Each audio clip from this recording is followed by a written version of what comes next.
سب سے پہلے پاکستان، میں ہوں ڈاکٹر نبیہہ علی خان۔ پروگرام آپ دیکھ رہے ہیں پورا سچ۔ ناظرین، آج ہم وہ پورا سچ آپ کو دکھائیں گے جس ٹاپک کو آج ہم یہاں زیر بحث لائیں گے۔ وہ ٹاپک آپ کا بھی ہے، میرا بھی ہے، ہم سب کا ہے، لیکن افسوس کی بات یہ ہے کہ ہم نے کبھی نہ اس چیز کو سوچا اور نہ ہی اپنی زندگیوں میں اس کو شامل کیا۔ میں بات کر رہی ہوں عدم برداشت کی۔ ہمارے معاشرے میں عدم برداشت کی کیفیت ہے۔ برداشت کرنا ہماری شاید اب بس کی بات نہیں رہی ہے، لیکن میں حیران ہوتی ہوں پاکستانی قوم کو دیکھ کر کہ جب بھی رمضان آتا ہے تو سارے مسلمان بن جاتے ہیں، 14 اگست آتی ہے تو سارے ہی جو ہے وہ آزادی پسند بن جاتے ہیں، یہاں پر جو ہے وہ احتساب کی بات آئے تو سبھی جو ہے وہ نیرزدہ بن جاتے ہیں، یہاں پر اگر جو ہے وہ انصاف کی بات آئے تو سارے ہی منصف بن جاتے ہیں، ڈاکٹر کے پاس جانے کی بات آئے تو یہ مریض جو ہے وہ ڈاکٹر کے پاس لے جائے تو وہ خود ہی ڈاکٹر بن جاتا ہے، ڈاکٹر جو کے پاس جو ہے وہ اگر یہ معاملات جو ہے ان کے طے پا جائیں، کچھ اور چیز ہو گھر میں ہو تو سارے ہی جو ہے وہ فنکار بن جاتے ہیں۔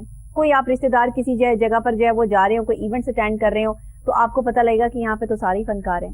پاکستانی قوم جس سانچے میں چاہے اپنے آپ کو ڈھال سکتی ہے، لیکن یہ عدم برداشت کی کیفیت جو اس وقت ہمارے معاشرے میں پھیل چکی ہے، اس کو کنٹرول کرنے میں ناکام کیوں ہے؟ ہمارے معاشرے میں جو ہے اس چیز کو کیوں مد نظر نہیں رکھا جا رہا کہ آئے دن آپ جو ہے وہ واقعات دیکھتے ہیں کہ کسی باپ نے اپنی بیٹی کو صرف اس وجہ سے قتل کر دیا کہ اس کے پاس دینے کے لیے فیس نہیں تھی اس کی۔ 3 بچوں کی ماں نے جو ہے وہ ایک ڈیم سے خودکشی کرنے کی کوشش کی اور اس کو لوگوں نے بچا لیا۔ وقوع جانا، معاملات جانے تو پتا چلا کہ وہ اپنے بچوں کو کھلا پلا نہیں سکتی تھی، اس لیے اس کی برداشت کی کیفیت ختم ہو گئی تھی، اس نے بچوں سمیت جو ہے وہ خودکشی کرنے کا سوچ لیا۔ 4 بچوں سمیت باپ نے خودکشی کر لی۔ پشاور کا واقعہ، اپنی بچیوں کو جو ہے وہ زدوکوب کیا، مارا، کس طرح کیا کیا کچھ پتا نہیں۔ مسئلہ کیا تھا کہ کسی نے ان کو 2 وقت کی روٹی بھی دینے کا نہیں سوچا۔ ہم اتنے شفاق ہو چکے ہیں عدم برداشت معاشرے میں۔ آپ سیاسی پارٹیاں دیکھ لیں، ایک دوسرے سے انتقام کے لیے جو ہے وہ ایک دوسرے کی جان لینے پر تلی ہیں۔ ایک شخص کو برداشت نہیں کرتے کہ اگر یہ شخص جو ہے وہ ہے تو اس کی وجہ سے ہمیں جو ہے وہ اللہ کہاں ہے؟ ہمیں اس چیز پر یقین نہیں ہے کہ اللہ ہمارے ساتھ ہے، اور جو کوئی نہیں دیکھ رہا وہ اللہ دیکھ رہا ہے۔ آپ اپنے رشتوں کو قتل کر رہے ہیں، آپ اپنے رشتوں کا مذاق اڑا رہے ہیں، آپ نے سیاسی محاذ پہ ایک دوسرے کو کاٹنے، دوڑنے اور مارنے پیٹنے پر لگے ہوئے ہیں۔ سیاسی پارٹیوں کے جو ورکرز ہیں وہ آپس میں ایک دوسرے کے دشمن بن چکے ہیں۔ یہاں پہ عدم برداشت کی کیفیت ہے، پورا معاشرہ ایک سیاسی جنگ بن چکا ہے۔ ہم کیوں نہیں سوچتے کہ ہمیں اس وقت جو ہے وہ کتنی برداشت سے کام لینا ہے؟ آج میرا عنوان بھی یہی ہے اور ہم بات بھی اس پہ کریں گے۔ پہلے ہم جو ہے وہ اس پر مبنی ایک رپورٹ دیکھ لیتے ہیں، اس کے بعد میرے اسٹوڈیوز میں موجود ہیں ڈاکٹر سہیل خان جو موٹیویشنل اسپیکر ہیں اور پیشے کے اعتبار سے ڈاکٹر ہیں، تو ان سے ہم بات کریں گے، لیکن پہلے یہ رپورٹ دیکھتے ہیں۔